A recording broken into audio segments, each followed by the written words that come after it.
enough is enough. All right? Enough is enough. There needs to be some sort of revolution within the AAA modern video game industry. And if I have to spearhead that revolution, gosh darn it, so be it.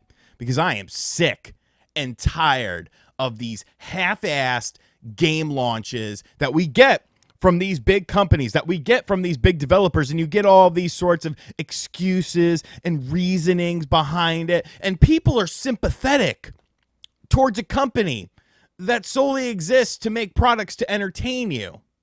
That's something we're going to talk about in just a little while. But there has been a situation with Microsoft Flight Simulator 2024, a franchise that has been around for a very long time, a franchise that, statistically speaking, is rated very high on Metacritic each and every year because of its high quality.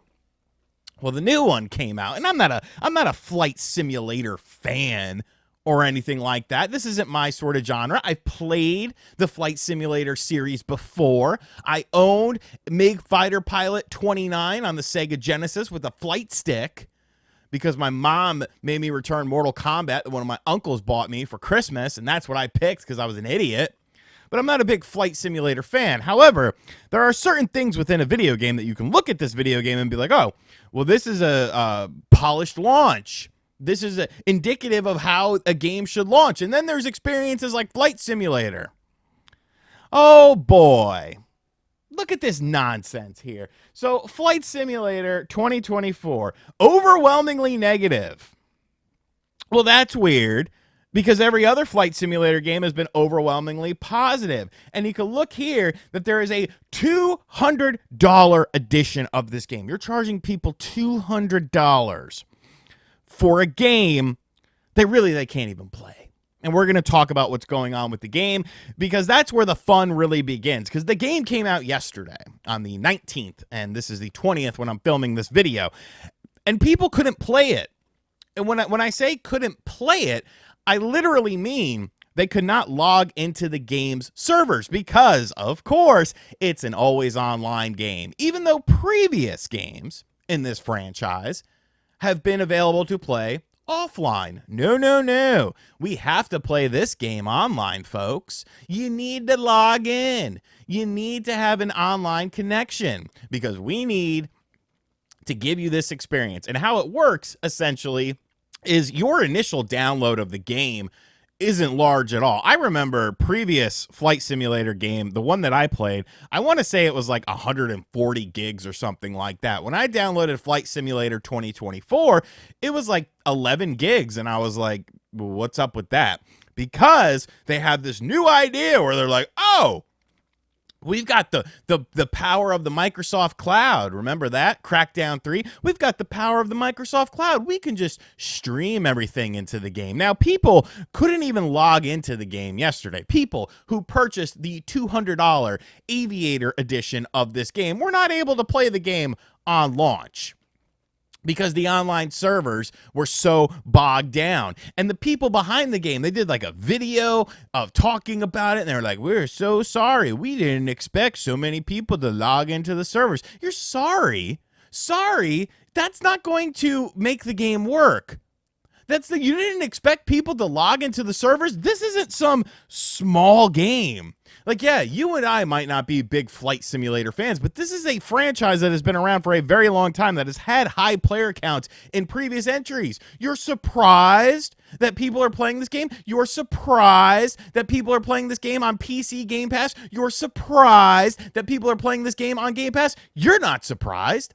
Your technology sucks. And I've seen so many people that are like, oh, man. You know, that really takes balls to come out here and freaking, you know, address it in a video. It's, I don't care.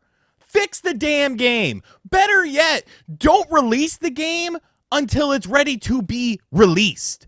This whole streaming of everything, this always online needed connection is obviously plaguing this game with issues. But no, we're just going to try and fix it. And I'm not saying that they can't eventually fix it, because I'm sure eventually they can. But when you scroll down here and look at these reviews, People can't get into the game. Buggy and unfinished. Sure as heck not yet anyways. Never got to play the game as it took most of the day loading. 11 hours of playtime and I haven't seen the inside of an aircraft. These are people who bought the game. This person has the game for almost 12 hours and was never able to get inside of the aircraft.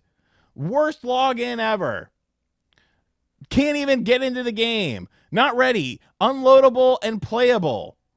I think you meant unplayable. I have now around 10 hours of gameplay.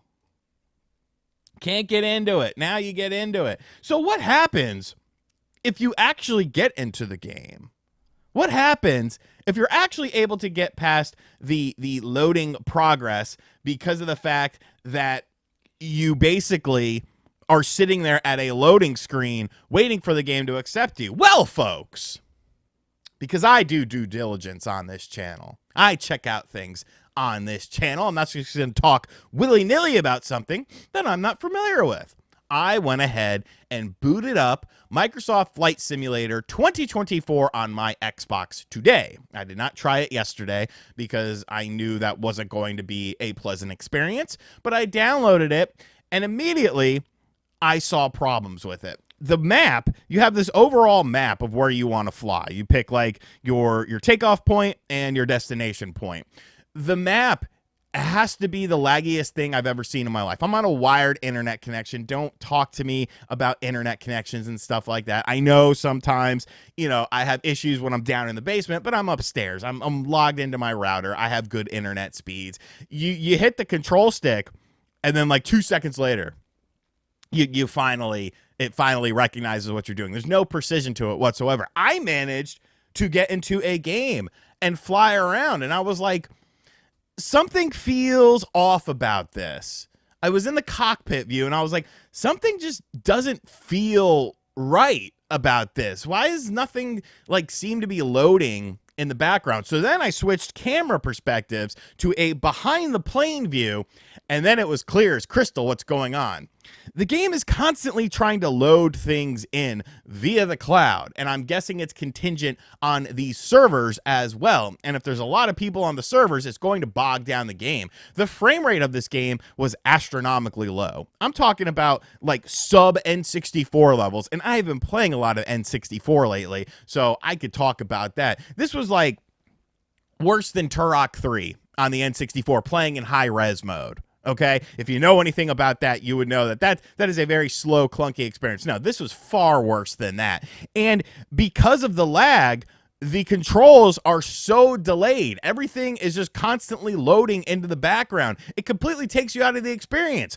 And the funny thing is, there is a super, super simple way to fix this immediately.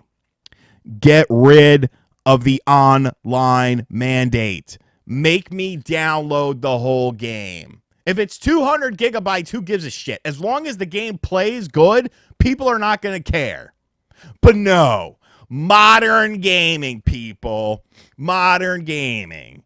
You have to have an online connection. You have to log into our servers. And I don't understand. I know I said I was going to come back to this, and this is how we're going to end the video. I do not understand why we give so much sympathy in the video game industry, yet every other art form, there is no sympathy. A movie comes out and it sucks. That's it. The movie sucks. A TV show comes out and it sucks. That's it. The show sucks. A book comes out and it sucks. That's it. The book sucks. A music album comes out and it sucks. That's it. It sucks. But for some reason with the video game industry, it's all, real people worked on this. We need to be sympathetic to... No, you don't need to be sympathetic to anything. That's how this industry got into the shit shape that it's in, because we're being sympathetic to everyone. These are companies. These are paid employees that are getting paid money. They're not doing it out of the goodness of their heart. They're being paid money to make these games. Higher ups are dictating what these people need to do and making these decisions about these modern games. No more sympathy. No more sympathy for these big companies. A small company that's never made a game before, sure, we could give them a bit of a longer leash. These big AAA companies, no, they should be on the tightest leash in the world. And we need to stop supporting this shit because it's getting worse and worse and worse every year. Things are not getting better because these companies are realizing the things that they can get away with. Buggy launch? Who cares? Can't play the game? You paid $200 to play the game? Who cares? We'll fix it. Don't worry. No, you know what? You fix it before it comes out. This industry sucks. The only freaking industry in the world where there's so much sympathy for the people that are making stuff that we are paying money for. You're all, I don't understand humans. I don't. I do not. Let me know in the comments section down below what you think about this. As a final aside, I did crash my plane into a pixelated tree, and it was upside down, and the lady was yelling at me, telling me to pull up. I couldn't really figure out how to reset the plane, so I quit, and I uninstalled the game. And as always, guys, thank you for checking out this video. If you are new to the channel, make sure you hit that subscribe button, like, comment, and share. Hit the bell as well. And as always, I'll catch you guys on the next video. Later.